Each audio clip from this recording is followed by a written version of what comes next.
You are now listening to Chakras and Shotguns.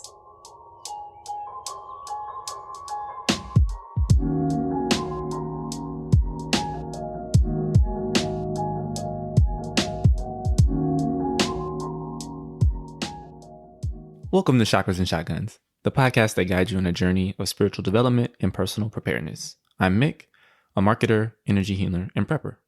And I'm Jen, a former lawyer, now yoga instructor, and reader of human design. We know from astrology that throughout the year, the alignment of the planets can change the energy that we feel on Earth. But what other energetic influences happen throughout the year? Today, we're diving into the concept of portal days and Galactic Activation Portal Days. We'll let you know what they are and what people believe happens on these days. Before we get into that, we want to make sure you know about our mailing list. Earlier in the month, we sent out our recommended summer reading list. We have tons of tips and recommendations that we'll continue to share, so make sure you use the link in the show description to get connected with us. All right, let's begin the episode as we always do with a little bit of breath work to get us into a mindful place. Okay. Today, we're bringing back mudras, which are hand symbols that you use that can direct the prana or your life force for a specific intention. And today we're going to learn the Shuni or Shunya mudra.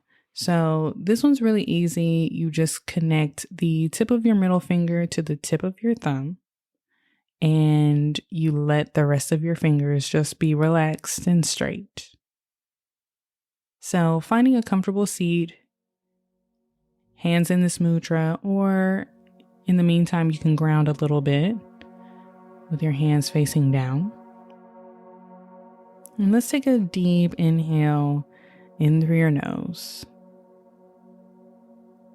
Expand your belly. Maybe sitting up a little bit straighter. And sigh that exhale out through your mouth. Let's do that again. Inhale in through your nose. Maybe as you inhale, bring your shoulders up to your ears. And as you exhale, sighing that breath out of your mouth, relax your shoulders down your back. Last one together. Inhale. Hold at the top. And this time, exhale that breath back out through your nose.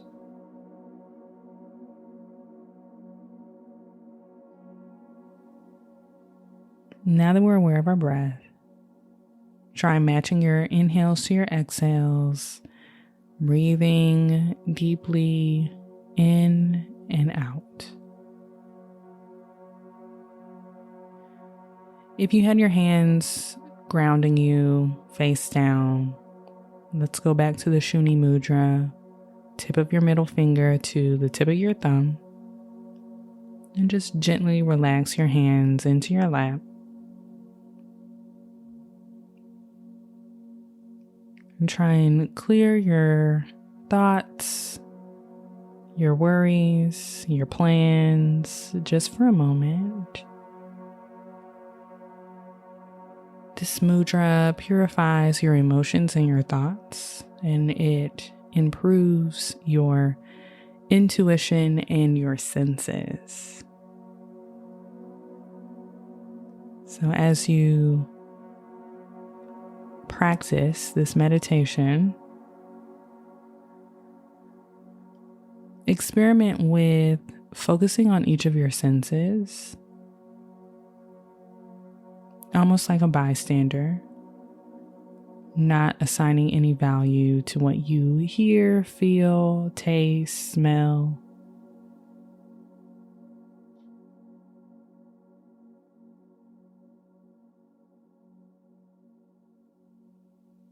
Maybe close your eyes if you haven't already, and focus your attention in between your eyebrows to your third eye chakra.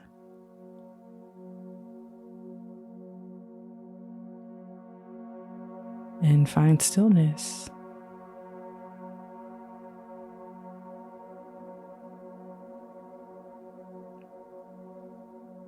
You may see colors, you may see light, you may see images, you may hear something in your own voice. Just observing.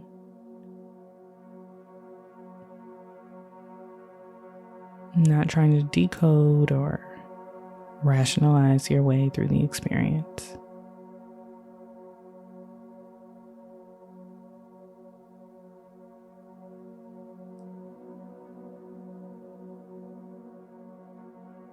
Take another deep inhale,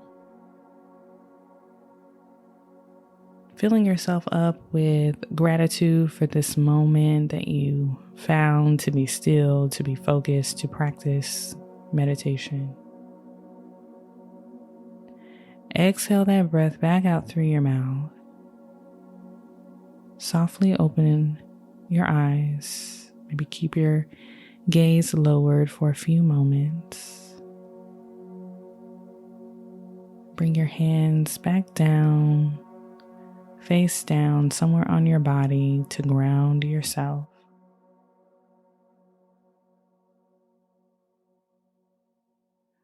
And we'll get on with the show. Thanks for that, Jen. Another great breathwork exercise.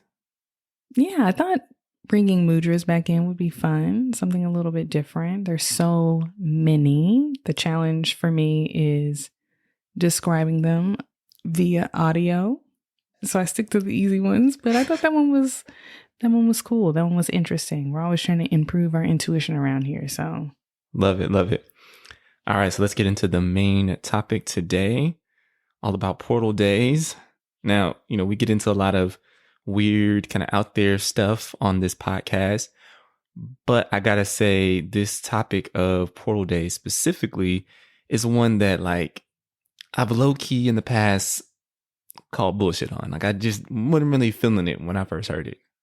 Yeah, I think it was around the time we started really integrating social media into our spiritual journey, in the sense of following different people and oh, this person likes this person, and just kind of picking up different accounts. Mm-hmm. And then it was I think it was in the beginning of TikTok, when the spiritual girls got on TikTok and they were like, if I've caught you before this day, this is your one chance to manifest all your dreams. And I was just, it was the first couple times I was like, oh shit, let me harness the energy of the day. And then I was just this is a lot. Yeah. This is a lot. I too have been skeptical about portal days, primarily because, and Mick and I are in agreement on this, it relies on our current calendar, which is the Gregorian calendar, which is completely man-made. And it hasn't always been the standard calendar. The Pope, I don't remember which Pope, he just was like, yes, this is what we're going with. And then slowly but surely, it became kind of the international standard. Pretty much everywhere uses the Gregorian calendar. It has 365 days. Y'all know the drill. Y'all been to school. The value of it is that it's pretty close to tracking our revolution around the sun. It's only 26 seconds off, which is very mathematically sound. But some places use more than one calendar. So if you're talking a very rural, very agricultural place, they're using a local calendar that is tracking the seasons, probably integrating the moon somehow. Muslims follow the lunar calendar for their holidays and rituals, and these days, so do we. A lot of the spiritual girls are following the lunar calendar. And we talked about how Easter is based on a lunar calendar. Right? Exactly. Ethiopians and Coptic Egyptians, they have a 13-month calendar that they follow. So that's just covering what's going on today, let alone what used to be going on hundreds of years ago. And then, how we even got to the Gregorian calendar and all of that. That was I said, the Pope, it was a lot of religion, a lot of politics. So basically, a lot of the hullabaloo around a calendar really feels arbitrary.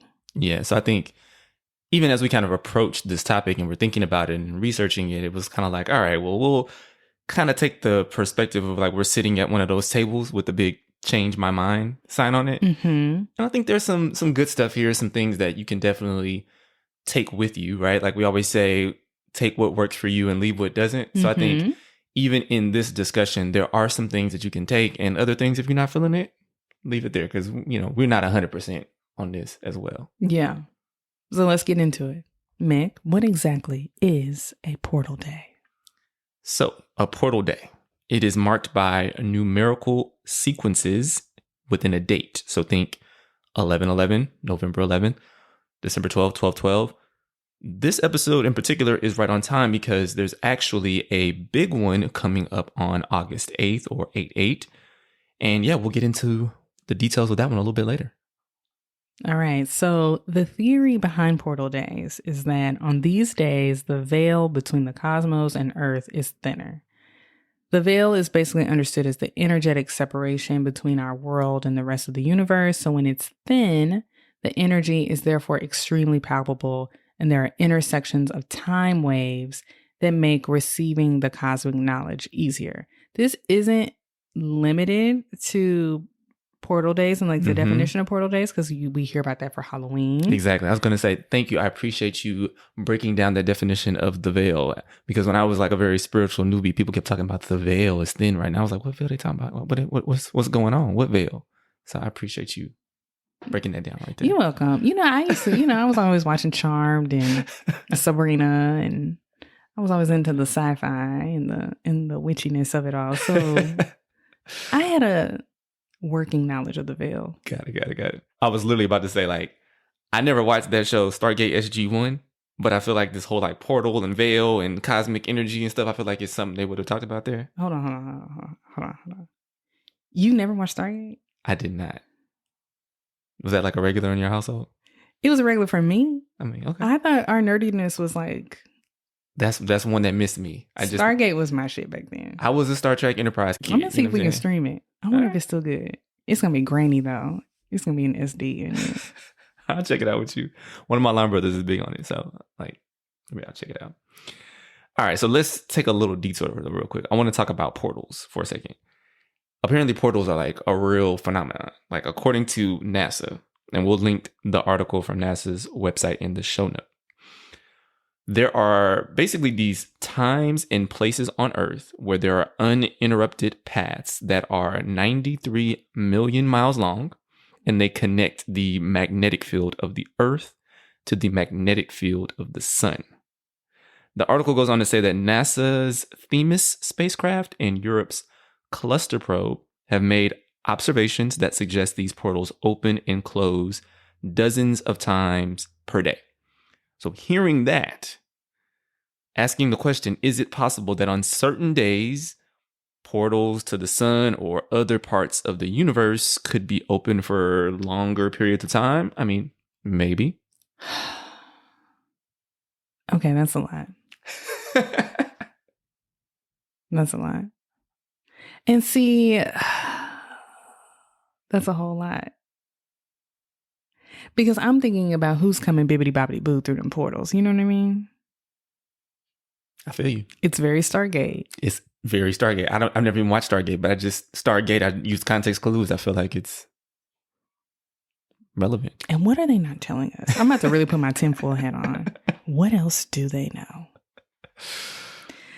Okay, so let's keep going, expanding this idea of portals.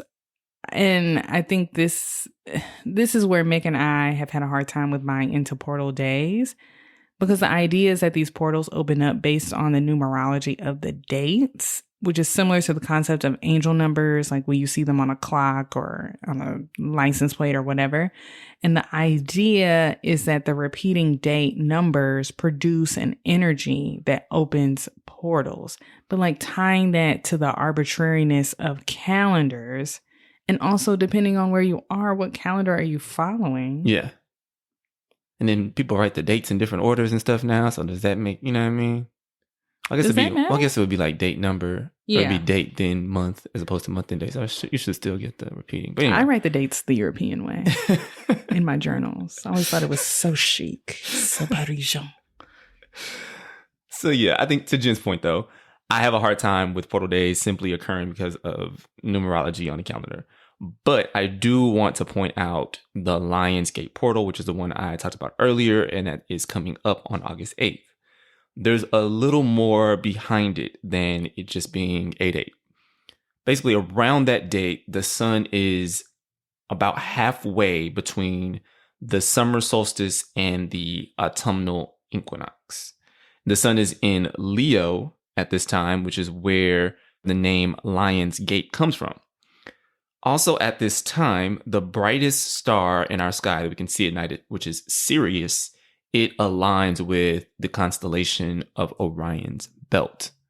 So there's a lot of stuff going on in the sky where we are. Right around that time. Our revolution around the sun is happening. So it's more than just 8/8. Mm-hmm. Okay. And Sirius is referred by many as our spiritual sun, S-U-N. It's not, not boy mom, It's not Jesus. It's twice the size of Earth's sun and 25 times brighter. So during this time, it is believed that Sirius illuminates the spirit world and reveals divine truth and wisdom. Yeah.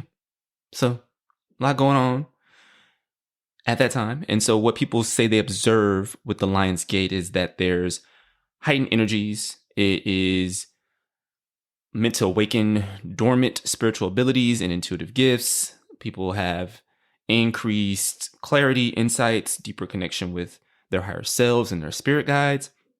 So yeah, the portal's energy is often described as fiery and transformative and really pushes us to release old patterns and fears and limitations, which can help us find new ways of personal growth and empowerment. So a lot of things that people say they feel during this time, I'm going to pay attention this year to see how I'm feeling on that date. So I just want to put it out there for the listeners. Hey, it's coming up.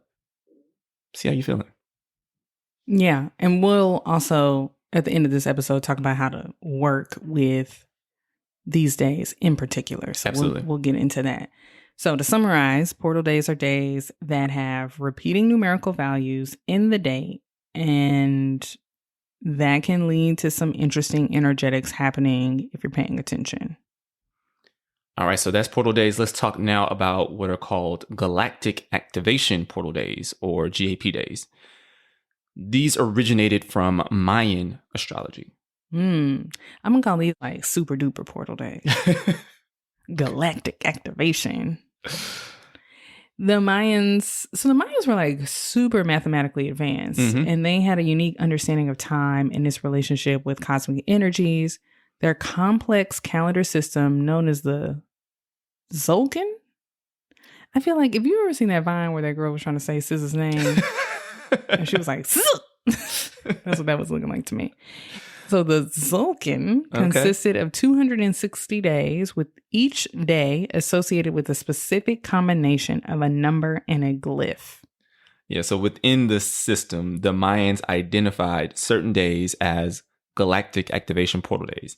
These days were considered to be particularly potent and served as gateways to higher dimensions, allowing for enhanced access to cosmic energies and spiritual insights. So during these alignments, the Mayans believed that energy and wisdom flowed more freely. They could get deeper connections with the universe and higher consciousness.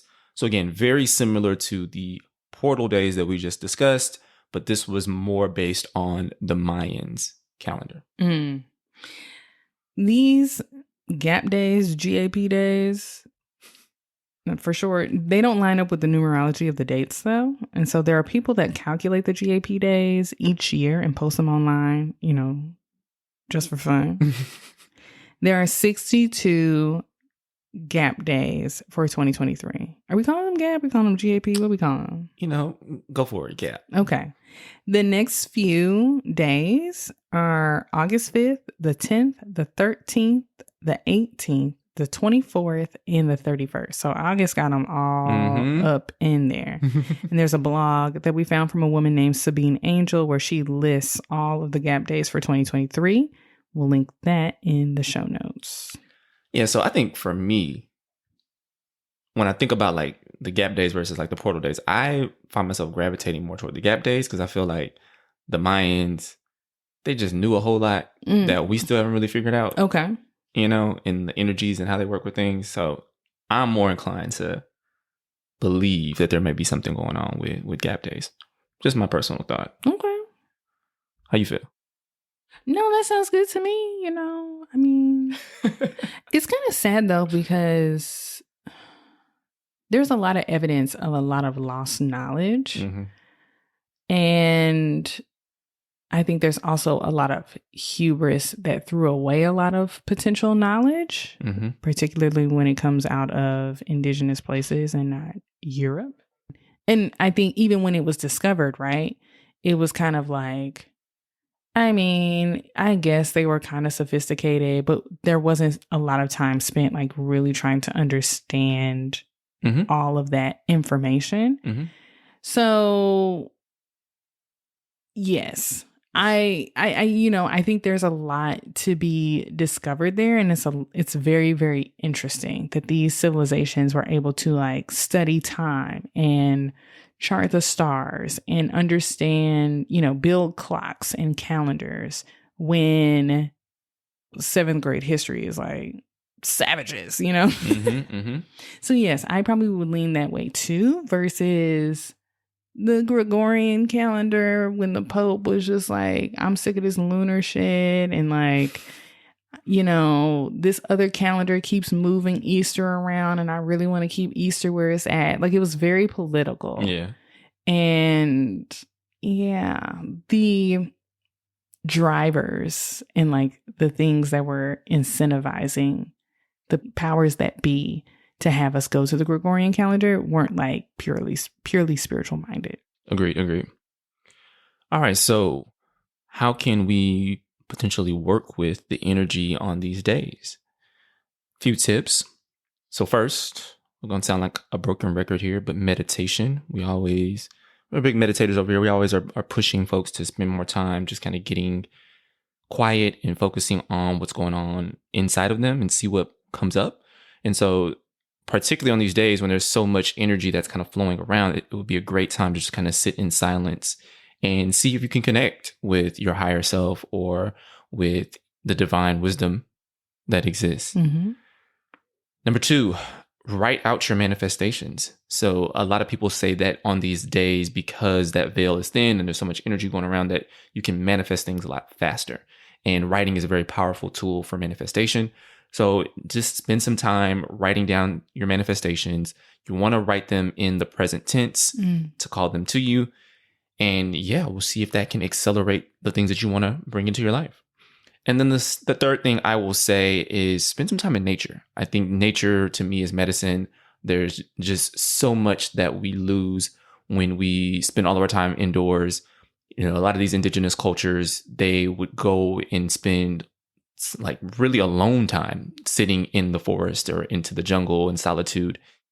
So we really miss a lot of that being in these urban environments. And so it's just really, I think, important for us to try to just exist within the vibration of trees and wildlife and the dirt, honestly. Yeah.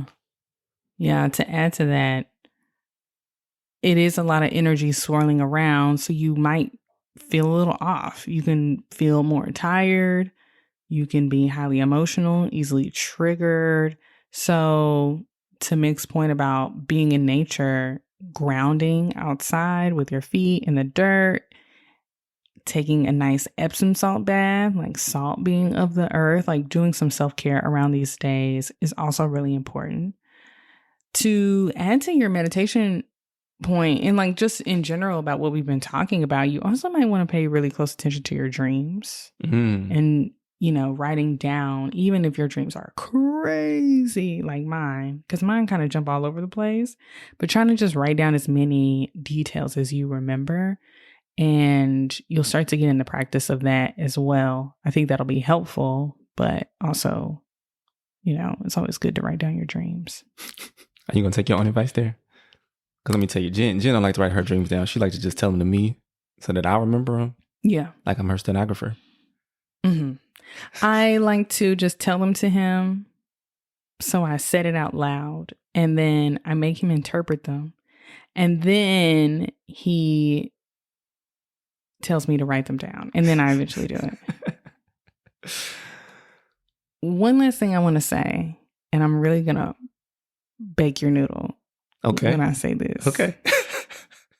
About portal days and the calendars and all of this jazz. All right.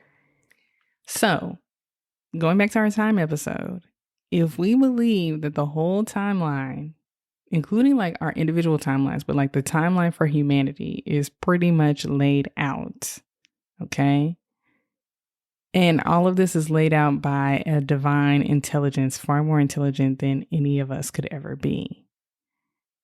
And they already knew that the Gregorian calendar was going to be like the international standard. Could they have potentially lined it up to where the energetics were going to come through on those dates? Okay. I see what you're saying. I see what you did there. Noodle on that. I will. All right. I think we think of time as like very cause and effect or whatever, but if we were thinking about it as like a divine plan that's already laid out, could it possibly have lined up just so? Just so. Again, I think try them all out. See what works for you and what doesn't. Yeah. Because nobody knows. I don't know. I don't know either. It was just a little thought exercise. Yeah. So you got a bunch of dates. We laid out the August dates for you, as well as the 8/8 portal day. Journal on those days. See how you're feeling. See if anything is coming up. Meditate. That's what we got for you. Yeah. Before we go, we just want to remind you to join our mailing list to make sure you're in the know of our events and you get all the great tips and recommendations that we like to share. And finally, guys, if you're loving the show, please subscribe and give us 5 stars wherever you listen. Namaste.